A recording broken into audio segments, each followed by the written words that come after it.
Isa na namang napakaastig na Tagalog movie recap ang matutunghayan nyo ngayong araw mga huwan at ito ay ang Nobody One na narelease sa taong 2021. Ang pelikula na ito ay isang action-packed suspense crime thriller na siguradong ikatutuwa nyong lahat panoorin. Kamusta na kayong lahat mga huwan? I hope these assholes like hospital food. I'm gonna fuck you up.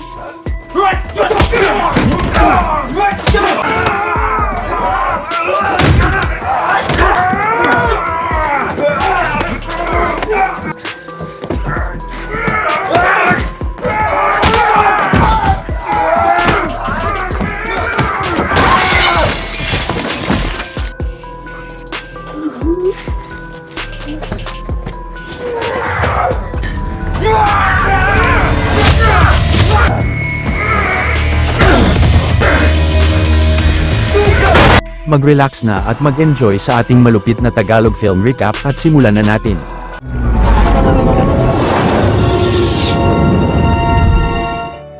Ang lalaking si Hutch Mansell ay ordinaryong namumuhay kasama ang asawa niyang si Becca at ang mga anak nilang sina Brady at Sammy. Araw-araw na nilulutuan ni Hutch ang pamilya niya ng almusal bago siya pumasok sa trabaho bilang office worker sa isang metal fabrication company. Ngunit tuwing umaga rin niyang nakakaligtaang ilabas ang basura nila kaya't palaging nalalagpasan ng garbage truck ang bahay nila. Isang gabi ay napansin ni Hutch na may mga nanloob sa bahay nila ngunit bago makatawag sa mga pulis ay tinutukan siya ng baril ng mga ito.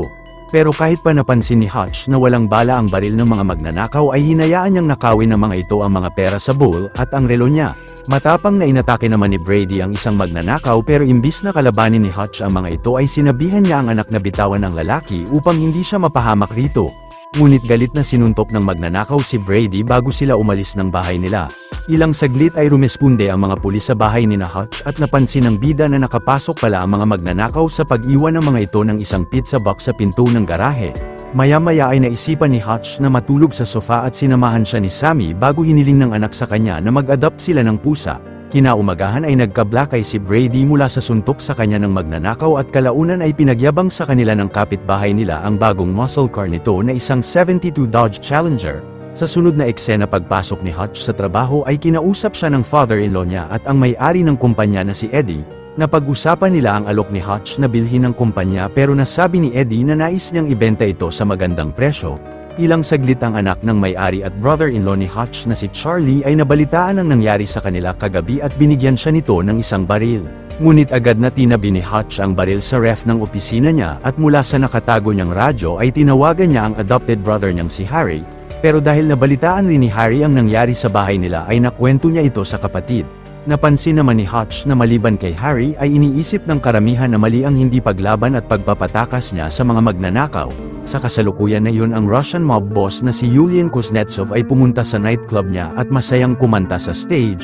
Pagkatapos ay kasama ang kanang kamay ni Yulian na si Pavel ay hinarap niya ang iba pang mga Russian crime lord upang pag-usapan ang pangangasiwa niya ng mga pera nila na ang obshak.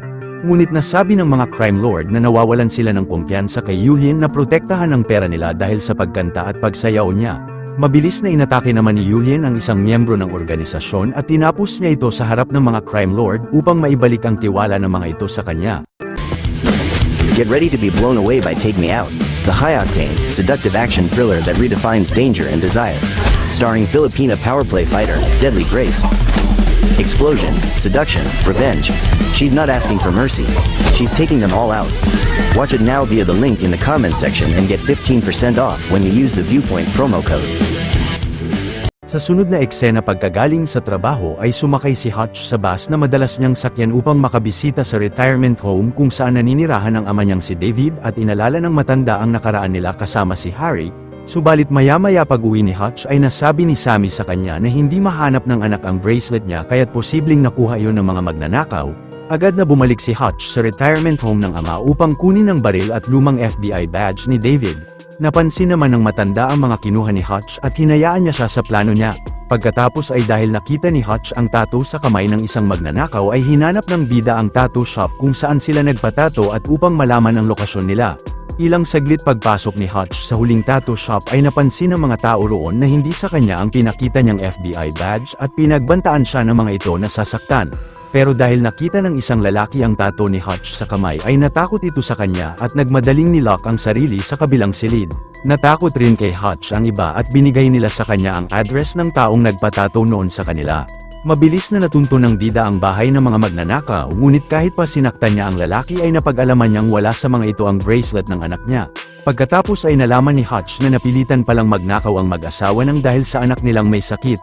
Maya-maya nang pauwi na si Hutch sakay ng bus ay may sumakay na isang grupo ng mga lasing na Russian at agad na naisipan ng mga ito na harasin ng isang babaeng pasahero.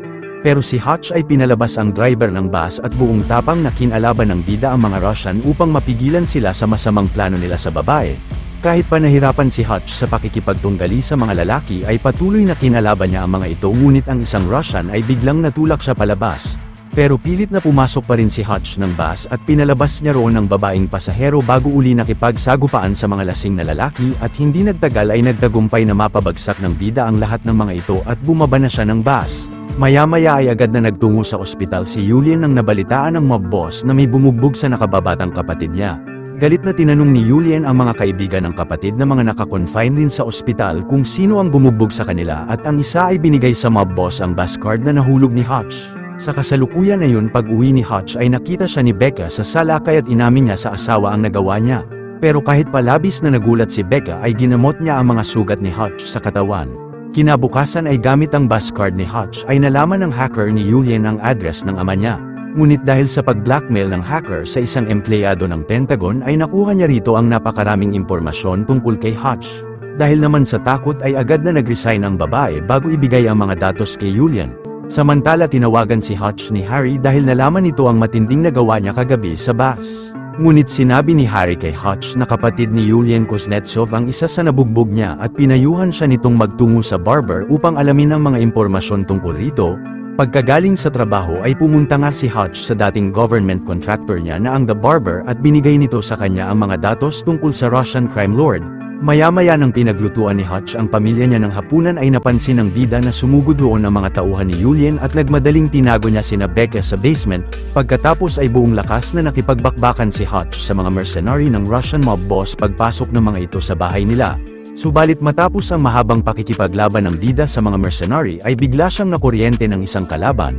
Dahil naman pinag-utos ni Yulian na dalhin sa kanya ng buhay si Hutch ay kinarga siya ni Pavel sa compartment ng sasakyan nila. Pero kalaunan ng nagkamalay ang bida ay nagawa niyang matanggal ang pusas niya bago kunin ang fire extinguisher sa compartment at mula sa butas ng upuan ay inatake niya sina Pavel na kinataob ng kotse sa gitna ng kalsada. Kahit pa malubhang naipit si Pavel ng kotse ay natanong niya kay Hutch kung sino siya. Pinaliwanag ni Hutch na tinatawag siyang auditor noon ng FBI dahil siya ang ina-assign nila na tapusin ang mga taong hindi nila maaresto. Maya-maya ang ilang tauhan ni Yulian ay palihim na pinasok ang retirement home upang tapusin si David pero mabilis na nabaril ng matanda ang dalawang mercenary na kinatapos ng mga ito. Hindi nagtagal pagbalik ni Hutch sa bahay ay nilabas niya sina Becca sa basement at nakita nila ang mga mercenary na napabagsak niya. Pagkatapos ay pinakiusapan ni Hutch ang asawa na dalhin sa ligtas na lugar ang mga anak nila habang inaayos niya ang problema niya. Ilang saglit ay inupo ni Hutch sa sofa ang mga sugatang mercenary at nakwento niya sa kanila ang nahuli niyang target noon na si Alan na nagnakaw ng 3 milyon sa US military. Pero dahil sa pagmamakaawa ni Alan ay hindi ito tinapos ni Hutch at makalipas ang isang taon ay nakita niya ang lalaki na ordinaryong namumuhay na kasama ang pamilya nito. Dahil sa nakita ay nainggit si Hutch kay Alan at napagdesisyonan niyang mag-resign na sa trabaho. Ilang saglit ay laking gulat ni Hutch na makita sa ilalim ng sofa ang bracelet ni Sammy at nagmadaling kinuha niya ang mga natago niyang gold bar bago simulang sunugin ang buong bahay gamit ang vinyl player. Pagkatapos ay imbis na sumakay sa kotse niya ay hinijak ni Hutch ang Dodge Challenger ng kapitbahay nila bago umalis ng lugar. Sa sunod na eksena ay binili ni Hutch ang kumpanya ni Eddie gamit ang mga gold bar niya pero nang tumanggi si Charlie ay sinuntok ito ng bida at sumang-ayon ang biyena niya sa kanya. Kinaumagahan ay dahil si Hutch na ang may-ari ng pabrika ay nagset siya ng napakaraming mga patibong at mga bomba sa buong paligid. Pagkatapos ay mag-isang inatake ng bida ang gusali kung nasaan ang obshack ni na Yulian o ang mga pera ng mga Russian crime lord at matapang na pinagbabaril niya ang lahat ng mga empleyado at mga Russian mobster na makaharap niya sa daan. Ilang saglit ay sinunog ni Hutch ang lahat ng mga pera ni na Yulian sa gusali at pinasabugan pa niya ang art collection ng mob boss. Pagsapit ng gabi ay habang kumakanta si Yulian sa club niya ay nakita niya si Hutch na mag-isang kumakain sa gitna ng club. Galit na hinarap si Hutch ng mob boss at tinutukan siya ng mga baril ng mga mobster pero may dala palang bomba ang bida at ni-request niya kay Julian na kausapin siya ng mag-isa. Pag-alis ng lahat ng mga tao ay sinabi ni Hutch na dahil tinangkang patayin ni Julian ang pamilya niya ay sinunog ng bida ang mga art collection ng mob boss pati na ang obshack. Labis na kinagalit ni Julian ang nagawa ni Hutch pero kinumbinsi niya siyang itigil na ang mga paghihiganti nila at lumayo na sa isa't isa. Kalaunan ay dahil sa hawak na bomba ni Hutch ay ligtas na nakalabas siya ng nightclub ngunit sina Julian at ang mga tauhan nito ay agad na hinabol siya. Ngunit biglang nabangga ng mga mobster ang harap ng kotse ni Hutch habang binabaril siya ni na Julian mula sa likod. Nag-cover sa ilalim si Hutch at ilang saglit ay nagawa niyang makalayo sa mga mobster. Hindi nagtagal ay nakarating si Hutch sa pabrika niya ngunit sina Julian ay nahabol siya roon at biglang nabaril ng mob boss ang balikat niya. Pero nasa loob na pala sina David at Harry at pinagbabaril ng mag-ama ang ilang mga Russian mobster sa labas. Pagkatapos ay magkasamang pinagbabaril ni na David at Hutch ang ilang mga kalaban na pumapasok sa pabrika, samantala si Harry sa kabilang parte ng gusali ay magaling na kinalaban ang mga mobster na makasalubong niya sa daan hanggang sa matapos niya ang mga ito. Ang ilang mga tauhan naman ng Russian mob boss ay nasasawi mula sa napakaraming patibong at mga bomba na naset ni Hutch sa buong pabrika niya. Habang sina Julian ay malakas na nasabugan mula sa granada na iniwan ng bida sa isang makina, kalaunan gamit ang baril niya sa ref ay matapang na nakipagbarilan ng bida sa iba pang mga mobsters na nagkalat sa pabrika niya at kahit pa may tama ng baril sa balikat ay hindi siya sumukong makipagbakbakan sa mga kalaban. Sa kasalukuyang iyon ang matanda na nahiwalay na kay Hutch ay patuloy na pinagbabaril ang mga mobsters na umaatake sa kanila at magaling na napapabagsak niya ang karamihan sa mga ito. Ilang saglit ay nag-regroup ang mag-aama sa sentro ng pabrika at magkakasamang nakipagbarilan ang tatlo sa mga tauhan ni Julian sa paligid. Subalit pagbangon ng mob boss ay nabaril rin ito sa balikat si Harry at habang nagtatago ay napansin ng tatlo na naubos na ang mga bala nila. Naisipan naman ni Hutch na ikabit sa isang bulletproof glass ang bomba niya upang gamit ito ay makalapit siya kay Julian at upang mapasabog sa kalaban ang bomba. Napansin ng tatlo na nasawi ang mob boss sa pagsabog at pinaalis ni Hutch ang dalawa sa pabrika bago pa makarating roon ang mga otoridad. Pagkatapos ay kinuha ni Hutch sa opisina niya ang pusang natabi niya para kay Sammy at maya-maya ay nadakip ang bida ng dalawang government agent. Habang pinapakain ni Hutch ang pusa ay tinanong ng mga agent kung sino siya at nasagot niyang isa siyang nobody o hindi importanteng tao. Pero ilang saglit ay biglang tinawagan ang mga agent ng superior nila at sinabihan silang wag dakpin si Hutch. Makalipas ang 3 buwan ay habang bumibili sina Becca at Hutch ng bagong bahay nila ay biglang may tumawag sa bida at sinabing kailangan pa nila ang serbisyo niya. Sa post-credit scene, dala ang napakaraming mga baril sa van nila ay magkasamang bumiyahe sina Harry at David papunta sa isang napakalayong lokasyon. Dito na nagwawakas ang istorya ng pelikula. Kung natuwa at nagustuhan nyo ang ating tinampok na pelikula ngayong araw ay maaari nyo rin panuurin ang iba pang mga Tagalog recaps natin sa main page ng ating channel, at syempre huwag nyong kalimutan na mag-like, subscribe at mag-hit ng notification bell dahil marami pa tayong tatampok na exciting na mga pelikula sa mga susunod na linggo. See you on the next one mga Juan.